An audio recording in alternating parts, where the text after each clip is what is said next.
हरि बोल, जय जय राधा रमण हरि बोल। आग लग जाए, चोर ले जाए, गवर्नमेंट ले जाए, वो समझो विनष्ट है। हाँ? और उन्होंने शाप दे दिया, महाराज बलि को कोई परेशानी नहीं। अपनी पत्नी, बलि की पत्नी का नाम जानते हो आप लोग, क्या था? हाँ? कितनी भागवत आप लोग सुनते हैं नहीं? रोज भागवत। भी दीवान जी आए, बोले कलकत्ता में अधिक मास में 40 भागवत चल रही थी। 40 कलकत्ता के अंदर एक एक शहर में इतनी भागवत चलती है। महाराज बलि की पत्नी का नाम क्या था? विंध्यावली। देखो, हाँ, श्रोता तो अच्छे हैं। विंध्यावली नाम था। विंध्यावली से कहा, देखती क्या हो, साक्षात परमात्मा आज मांगने के लिए सामने खड़े हैं। लाओ, सोने के थाल में जल लाओ, इनका चरण प्रक्षालन करेंगे। और अगर हम नहीं भी देते तो ले ही लेते, तो भगवान है, आज तो मांगने के लिए खड़े हुए। हमारा सौभाग्य है। विंध्यावली सोने के थाल में उनका चरण प्रक्षालन किया, हाथ में जल लिया और संकल्प किया। शुक्राचार्य जी जल के अंदर बैठ गए। वो कथा भागवत में तो नहीं है, दूसरे पुराणों में है, लेकिन शुक्राचार्य जी ने थोड़ा बाधा तो डाली। जब बाधा डाली तो वामन भगवान ने कुश लिया। कुश जानते हैं, संध्या वंदन में जो यूज होता है, कुश लिया और जल के बर्तन को साफ किया। तो शुक्राचार्य जी की एक आंख चली गई। महाराज एक दृष्टि हो गई। अद्वैत दृष्टि हो गई। अभी तक द्वैत में थे, अद्वैत दृष्टि हो गई। जैसे शुक्राचार्य जी की एक आंख गई, वो भागे। बोले अब शिष्य के बचाने के चक्कर में हमारी आंख चली गई, भागो यहाँ से। तो इसलिए हमारे गुरु जी एक बड़ी सुंदर बात कहते थे, अगर कोई कभी किसी को कोई दान दे रहा हो, उसके बीच में कभी मना करना नहीं चाहिए। देने वाले को कभी मना नहीं कर। अगर कोई पूछे महाराज जी दान कर दो, बोले हाँ बिल्कुल करो। जो मना करता है उसकी गति क्या होती है? जो शुक्राचार्य जी की हुई। इसलिए दान देने के लिए कोई अगर तैयार हो तो कभी मना नहीं करना चाहिए। हाँ? अरे जहां जाएगा अच्छे काम में लगेगा, अच्छे काम में जाएगा। रखा रहेगा तो पता नहीं लगेगा, नहीं लगेगा। महाराज शुक्राचार्य जी तो गए वहां से। महाराज बलि ने जैसे ओम विष्णु विष्णु विष्णु करके 3 पग पृथ्वी का संकल्प किया। अब कहा महाराज 3 पग पृथ्वी, एक पैर से महाराज भगवान बढ़ना प्रारंभ हो गए। भगवान का एक श्री चरण भूलोक में है, दूसरा चरण चला भूर्भुवः स्वः महाजनः तपः, सत्य लोग ब्रह्मलोक तक पहुंच गया। महाराज दूसरा चरण 7 लोगों को नापते हुए विराट भगवान के रूप में प्रकट हो गए। बोली विराट भगवान की जय, विराट भगवान की जय। महाराज विराट भगवान का श्री चरण ब्रह्मलोक में पहुंचा। हाँ, ब्रह्मा जी ने देखा मेरे प्रभु का चरण। अपने कमंडलों से जल निकाला, चरण प्रक्षालन किया और वो चरणोदक कमंडलों में रख लिया। हाँ, विराट भगवान का चरणोदक। वही विराट भगवान का चरणोदक बाद में गंगा जी के रूप में भगीरथ जी के प्रयास से भूलोक में आया। इसलिए गंगा जी को इतना पवित्र कहा जाता है, क्योंकि साक्षात भगवान के चरणोदक है। भगवती गंगा। लेकिन अब गंगा जी तो महाराज हरिद्वार तक ही बची। प्रयास कर रहे हैं काफी संत महात्मा, और जो प्रेजेंट में गवर्नमेंट है ये भी काफी उसमें प्रयास में लगी है। बाकी देखो ठाकुर जी की इच्छा। एक बात। और दूसरी बात देखो, गंगा जी विराट भगवान प्रकट हुए तब उनके चरणों से जो चरणोदक था वो ब्रह्मा जी कमंडलों में गया, बाद में गंगा जी आई। और विराट भगवान प्रकट कहाँ हुए थे? नर्मदा जी के किनारे। तो नर्मदा जी पहले से थे कि गंगा जी? हाँ, ये वर्णन मिलता है, भागवत प्रमाण है, अनेक प्रमाण पुराण प्रमाण है। नर्मदा जी सृष्टि के प्रारंभ से है। हाँ, जब सृष्टि हुई तब से नर्मदा जी है, और जब तक सृष्टि रहेगी तब तक रहेंगी। ये महाराज स्कंद पुराण के रेवा खंड में लिखा हुआ है। गंगा जी के लिए तो लिखा हुआ है महाराज कलयुग के 5000 साल बीतने के बाद गंगा जमुना के अस्तित्व पर खतरा खड़ा हो जाएगा, वो जो दिखाई दे रहा है। तो इसलिए अब महाराज इधर विराट भगवान बड़े विशाल रूप में प्रकट है। उन्होंने महाराज बलि को डांटा। तूने कहा था 3 पग पृथ्वी दूंगा, बता कहाँ रखूं तीसरा पैर? तो बड़ा भारी दानवीर बनता था ना। 2 पैर से मैंने तेरे 7 लोक नाप लिए, अब तीसरा पैर कहाँ रखूं? नहीं देगा तो नरक जाना पड़ेगा, बोल कहाँ रखूं? महाराज बलि तो महाराज चुपचाप सुन रहे हैं, कोई जवाब नहीं दे रहे। आजकल का भगत होता तो झगड़ जाता। भगवान से झगड़ जाता। मांगे थे तब आप छोटे थे, नापने लग गए तो बड़े हो गए। हाँ, मैं क्या करूं उसके लिए? छोटे पैरों से नाप लीजिए 3 की जगह 6 ले लीजिए। लेकिन महाराज बलि ऐसे भक्त नहीं थे। आजकल के जो सकाम भक्त है ना, वो भगवान से ही झगड़ जाते हैं।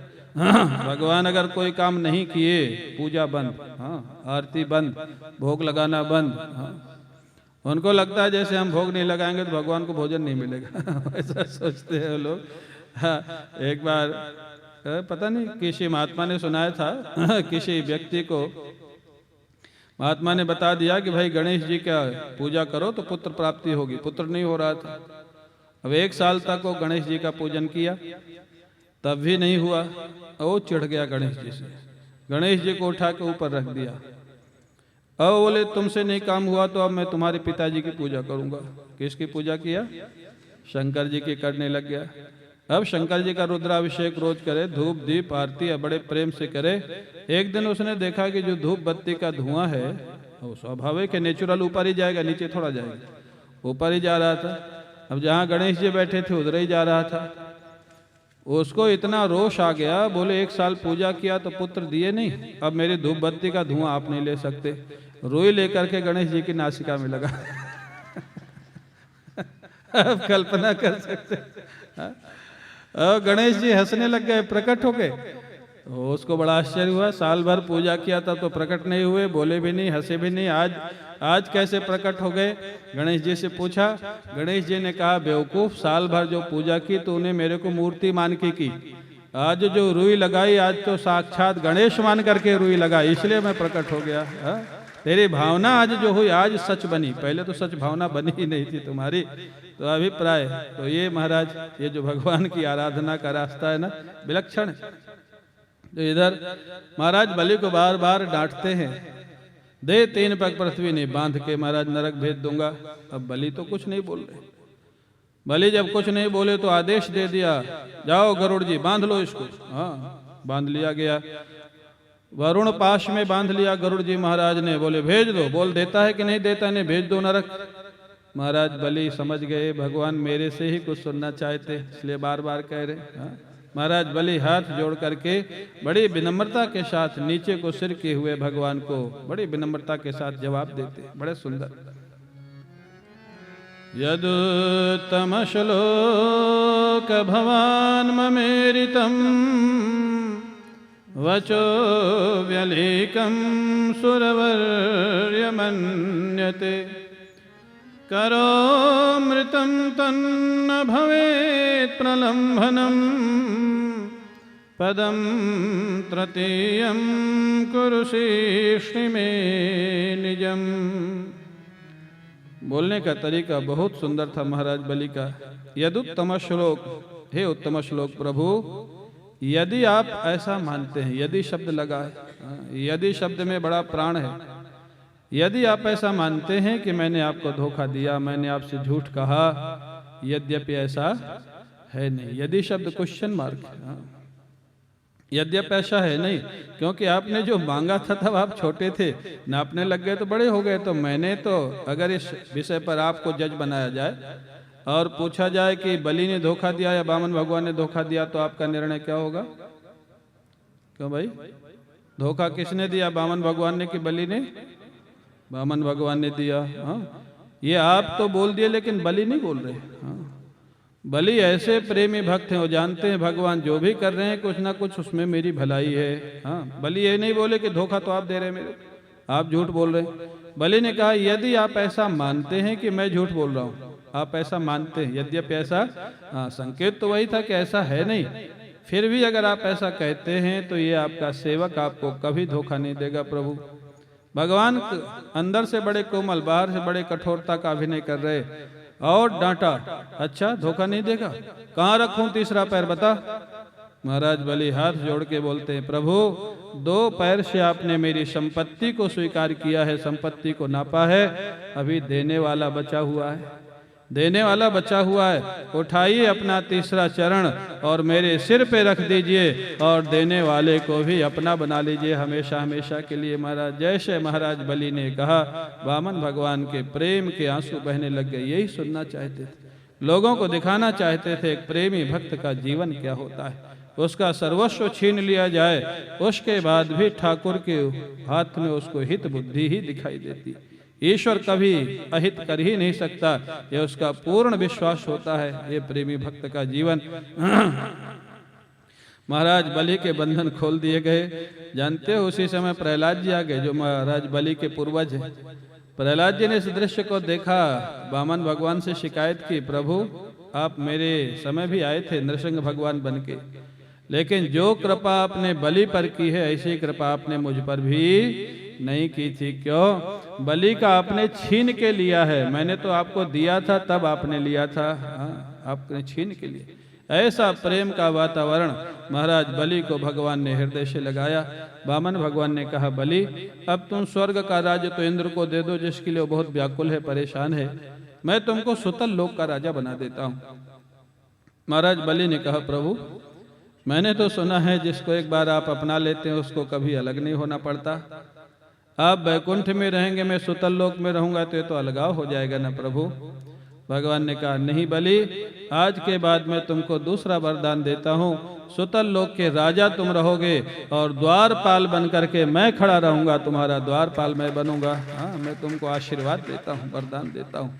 वास्तव में तो महाराज बलि वामन भगवान को जीत ली है। भक्त और भगवान के युद्ध में जीत किसकी होती है? प्रेम का युद्ध होता है ना। प्रेम का युद्ध हमेशा भक्त की जीत होती है। अब इधर स्वर्ग का राज्य तो इंद्र को मिल गया। सुतल लोक में महाराज विष्णु भगवान द्वारपाल बन के खड़े और बलि राजा है। ठीक है, रोज दर्शन होते हैं ठाकुर जी के। इधर लक्ष्मी जी ने बैकुंठ में देखा भगवान को, 1 महीना हो गया, 2 महीना हो गया, कहाँ गए? नारद जी से पूछा। नारद जी ने कहा, बहुत अच्छी लीला कर रहे हैं आजकल वो। क्या लीला कर रहे हैं? बोले अभी द्वारपाल की लीला कर रहे। कहाँ है? बोले सुतल लोक में महाराजा बलि के यहाँ द्वारपाल बन के खड़े, जाओ दर्शन करके आओ। लक्ष्मी जी ने कहा, ये क्या किया? ठाकुर जी ने गई। लक्ष्मी जी तो बड़ी बुद्धिमती है। रक्षाबंधन का समय था, जैसे अभी आगे आने वाला है ना। रक्षाबंधन के समय गई, राखी लेकर के महाराज बलि को कहा, बलि मैं आपको अपना धर्म का भाई बनाना चाहती हूँ। ये जो धर्म का भाई बहन होते हैं ना, इनसे थोड़ा सावधानी रहना। लक्ष्मी जी ने ही गड़बड़ किया था धर्म का भाई बना के। बोले आपको धर्म का भाई बनाना चाहती हूँ। बोले ठीक है, बड़ी खुशी की बात। लक्ष्मी जी धर्म का भाई बनाना चाहते हो, बहुत खुशी की बात। राखी बांध दी। अच्छा बहन, क्या करूँ तुम्हारे लिए, मैं क्या सेवा करूँ? बोले जो तुम्हारे द्वारपाल है ना, ये हमको दे दो। महाराज बलि की आंखों से आंसू बहने लग गए।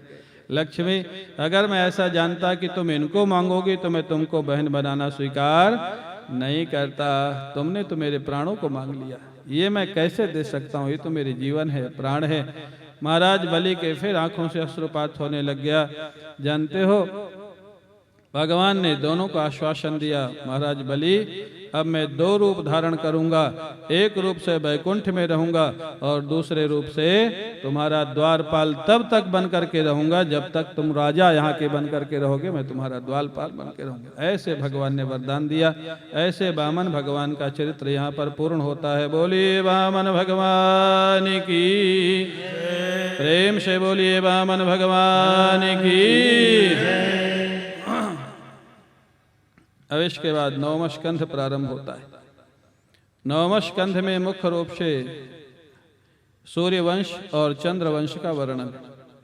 सूर्यवंश में भगवान श्री राम और चंद्रवंश में भगवान श्री कृष्ण का वर्णन है। लगभग 24 अध्याय हैं।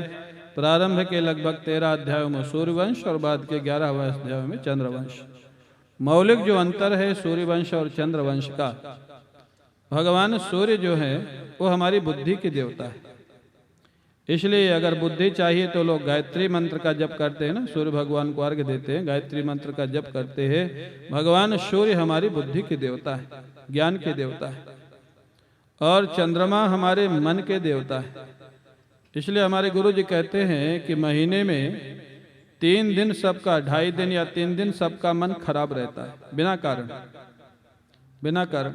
और ये बिल्कुल ग्रहों के आधार पर, ये बिल्कुल ज्योतिष के आधार पर है। और महाराज जी कहते थे 3 दिन से ज्यादा खराब रहे तो समझ लेना कुछ कारण, और 3 दिन खराब रहे तो सोच लेना ये नेचुरल है, होता ही है। जिस दिन तुम्हारी राशि के चंद्रमा विपरीत होगा 2.5 दिन के लगभग, वो तुम्हारा मन खराब रहेगा, उसका कोई कारण नहीं होगा।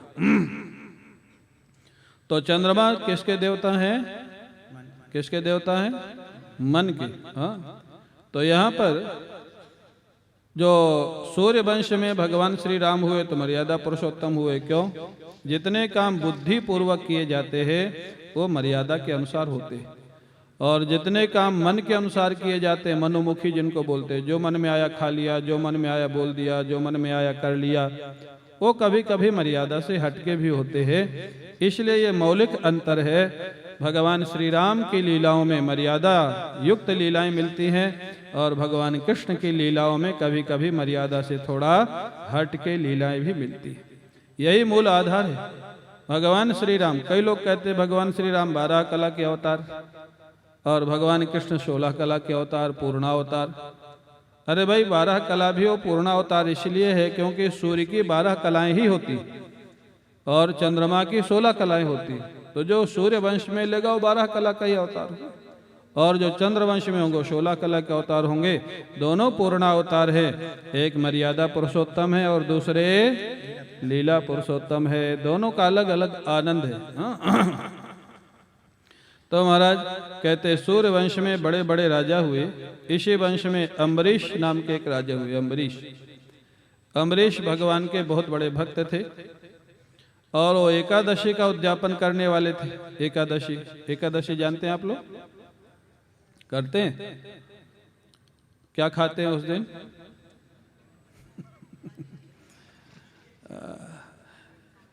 एकादशी के दिन फलहार बोलते हैं, फलहार किया जाता है ना। तो फलहार का मतलब क्या होता है? फल का आहार।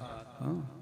खाली फल खाओ और दूध पियो ज़्यादा से ज़्यादा, उससे ज़्यादा कुछ खाना नहीं चाहिए। ये नहीं कि महाराज हाँ बादाम का हलवा, कोटू का हलवा, लौकी का हलवा, हाँ, और काय काय की पूड़ी, काय की खीर। और तैयारी कब से शुरू होती है?